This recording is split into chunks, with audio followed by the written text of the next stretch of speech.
Koalisi Indonesia Maju ditengarai sapu bersih di Pilkada Pulau Jawa, khususnya di Pilkada Jakarta dan juga Jawa Tengah. Dengan bendera Kim Plus, partai politik pendukung Prabowo Gibran akan menyiapkan calon-calon potensial. Pembentukan Kim Plus akan dibahas sepulangnya Ketua Umum Partai Gerindra, Prabowo Subianto, dari luar negeri. Tapi saya yakin pada akhirnya di Pilkada Jakarta itu maksimal hanya akan terjadi dua pasang aja yang bertarung. Nanti pada waktunya pasti akan diputuskan secara bersama-sama satu suara oleh Koalisi Indonesia Maju Plus. Ini nunggu Pak Prabowo pulang, akan ada pertemuan dari partai-partai Koalisi Plus, Koalisi Indonesia Maju Plus itu yang akan plus ada partai lain dong yang ikut kan begitu. Akan membicarakan mengenai pilkada tadi, ada Jawa Tengah, ada DKI kan begitu.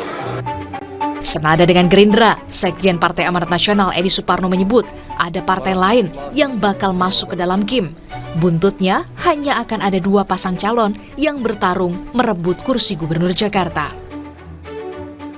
Koalisi Indonesia Maju berharap akan secara bersama-sama mengusung pasangan calon di Pilkada DKJ, daerah khusus Jakarta, di mana seluruh Koalisi Indonesia Maju plus ada tambahan partai politik yang lain akan bergabung untuk mengusung satu pasangan calon untuk kemudian pasangan calon tersebut berhadapan dengan pasangan calon dari partai koalisi lainnya. Kami sudah berkomitmen, Koalisi Indonesia Maju akan kompak untuk bersama-sama di Pilkada Jakarta. Oleh karena itu kami berharap nanti akan ada dua pasangan calon di Pilkada Jakarta, Kim plus beberapa partai dengan pasangan calon dari partai koalisi lainnya. Lalu, siapa partai politik yang bakal merapat masuk ke dalam Koalisi Indonesia Maju? Wakil Ketua Umum PKB, Jazilul Fawait menyebut partainya kini mempertimbangkan untuk bergabung ke Koalisi Indonesia Maju Plus di Pilgub Jakarta. Jazilul bahkan sesumbar, bila Kim Plus terbentuk, Pilgub Jakarta berpotensi hanya satu poros. Ya kalau ada poros Kim Plus ya hanya satu poros. Nggak akan ada dua poros. Kalau terjadi kristalisasi Kim dengan kekuatan yang lain, ya pasti terjadi satu poros. Nah, siapa figurnya nanti lihat dinamikanya. Kita pertimbangkan, kan sudah ada di publik tawaran itu. PKB akan mempertimbangkan untuk kebaikan Jakarta, kebaikan Indonesia. Sebelumnya, Ketua Umum Partai Golkar juga merespon kemungkinan PKS masuk ke dalam Koalisi Indonesia Maju, termasuk peluang komunikasi Anies Baswedan ke Koalisi Indonesia Maju. Namun soal ini masih akan dibahas oleh Ketua Umum Partai Politik yang tergabung dalam Koalisi Indonesia Maju, termasuk Prabowo Subianto. Keputusan PKS masuk atau enggak itu tergantung Pak Prabowo. Pembicaraan dengan Golkar sudah sejauh mana? Sama. Artinya tergantung Pak Prabowo. Ya. Tapi sikap dari Golkar sendiri menerima jika memang keputusannya nanti Pak Prabowo nanti menerima. ada pembicaraan. Ya, terima kasih. Pak, soal Pilkada Jakarta, Pak Anies kan bilang membuka komunikasi dengan Partai Kim. Dengan Golkar ada, Pak? Belum.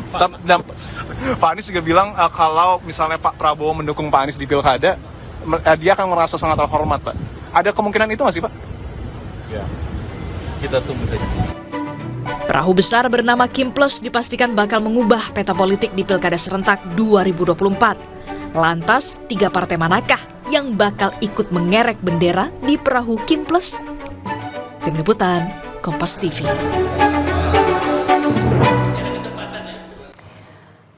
Koalisi Indonesia Maju Kim bertekad lanjutkan kerjasama politik pada pelaksanaan pilkada di Pulau Jawa berlabel Kim Plus. Kerjasama akan diperkuat oleh parpol lain di luar Koalisi Indonesia Maju. Nah, akankah Kim Plus ini terwujud? Kita bahas bersama dengan analis politik Universitas Al-Azhar. Ada Kang Ujang Komarudin. Kang Ujang, selamat sore. Assalamualaikum. Terima kasih sudah bergabung bersama kami di Rumah Pilkada. Kang Ujang, jadi benar nggak sih kalau Kim Plus ini bakal terwujud dan seberapa signifikan nantinya Kim Plus ini bisa mengubah peta politik di Pilkada Jawa, khususnya di Jabar, Jateng, dan juga di Jakarta, menurut Anda? Ya, kalau dalam politik itu kan serba mungkin. Kemungkinannya ya bisa terjadi. Kenapa? Misalkan saya baca dulu sekitar ibu kota Tangerang Selatan ya. Tangerang Selatan tadinya kan incumbent ingin lawan kota kosong, tidak ada lawan. Tahu-tahu ada lawannya gitu loh. Yang diusung oleh Gerindra dan lain sebagainya. Kan itu. Yang kedua di Banten. Banten begitu Airin kuat gitu, elektabilitasnya tinggi, diduga akan menang, tapi ada penantang yang baru juga, Andra Soni dengan Dimyati, dan itu memborong hampir semua partai. Yang belum menentukan adalah Golkar dengan PDIP kan begitu. Nah di DKJ juga sama ini. Ketika ada Kim Plus, maka kemungkinan besar ya kalau Kim Plus itu ada dalam satu perahu besar ya, koalisi seperti itu, maka kemungkinan akan merubah peta. Ya kalau itu terjadi, maka ini sesungguhnya merugikan Anies Baswedan. Kalau Kim Plus itu kan kemungkinan besar, misalkan PKB akan merapat kan begitu, Nasdem akan merapat, kan itu tuh. Paling nanti yang akan menjadi lawan PDIP dengan PKS, kan PKS pun diduga juga minta diajak kan, minta merapat juga. Nah ini yang menjadi, menurut hemat saya, Kim Plus itu bisa saja terrealisasi di DKJ begitu. Karena Sahroni mengatakan kan penentunya dewa-dewa itu begitu. Oke, kalau Anda lihat yang bakal merapat ke Kim, gabung jadi Kim Plus ini siapa? Nasdem, PKB, PKS?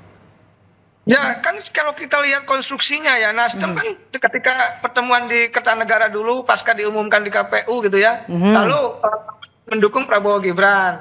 Nah ini kan tentu kalau kita bicara sudah ada dalam konteks masuk ke Kim ya, tentu kemungkinan besar akan juga ikut taat kepada kesepakatan-kesepakatan Kim. Lalu PKB kita tahu juga ketika pasca pengumuman juga Pak Prabowo datang ke DPP PKB gitu, dan di situ juga PKB mengatakan ingin bekerja sama dengan Gerindra dan dengan pemerintah begitu.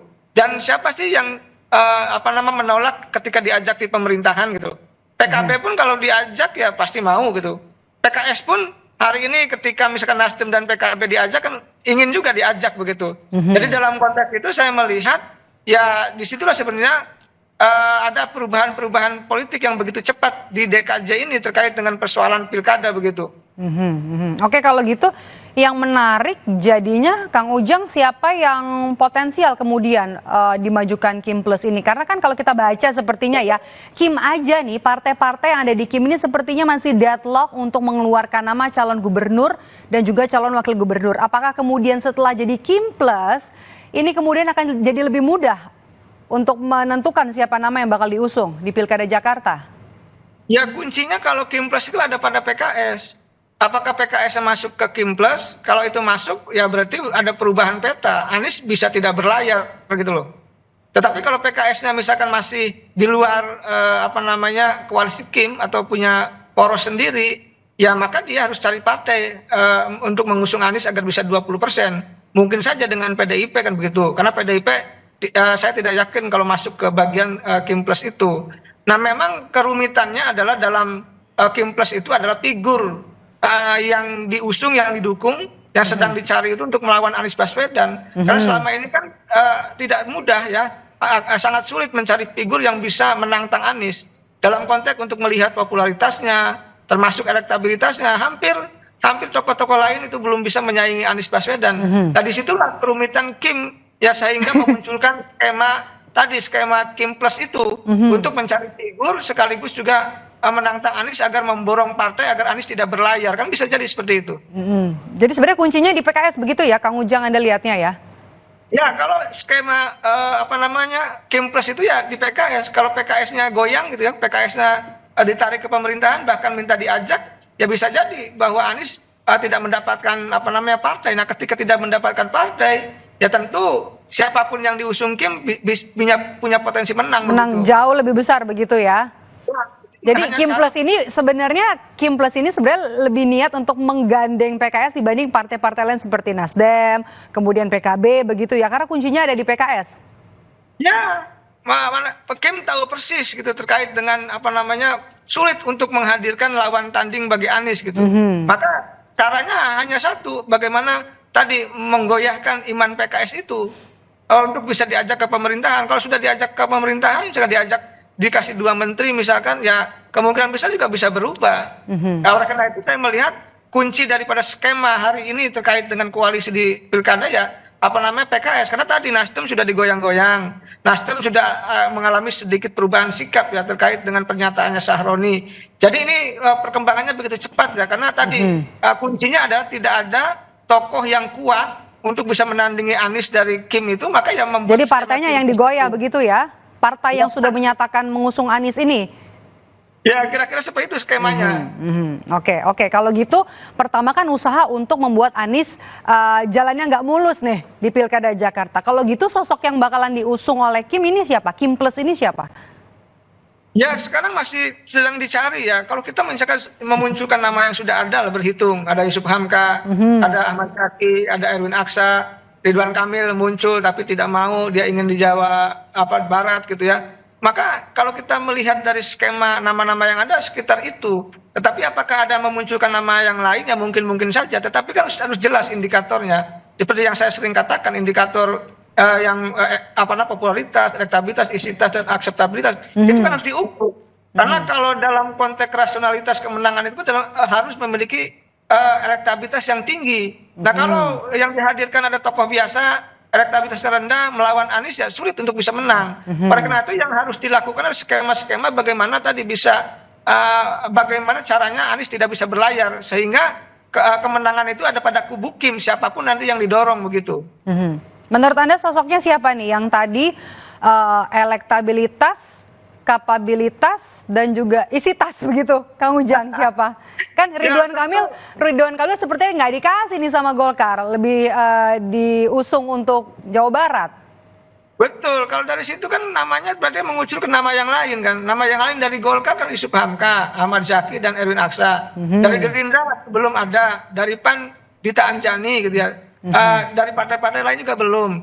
Jadi oleh karena itu saya melihat bahwa ya ini semuanya masih dinamis. Saya tidak bisa mengatakan bahwa akan ada nama yang baru atau lain sebagainya. Semuanya masih dinamis, Mbak Maido.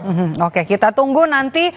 Ini sudah masuk bulan Agustus ya. Di akhir bulan nanti kita akan tunggu siapa-siapa saja nanti nama yang akan maju mendaftarkan diri ke KPU untuk menjadi calon gubernur di Jakarta. Terima kasih Kang Ujang, pengamat politik dari Universitas Al-Azhar Jakarta. Terima kasih Kang Ujang, sehat selalu. Usai jeda saudara, kami akan kembali dengan informasi dari Partai Amanat Nasional yang menepis kabar jika mantan Kapolda Jawa Tengah Komjen Ahmad Lutfi akan masuk menjadi kader partai berlambang matahari itu. PAN hanya bilang Lutfi akan bertugas di Kementerian Perdagangan.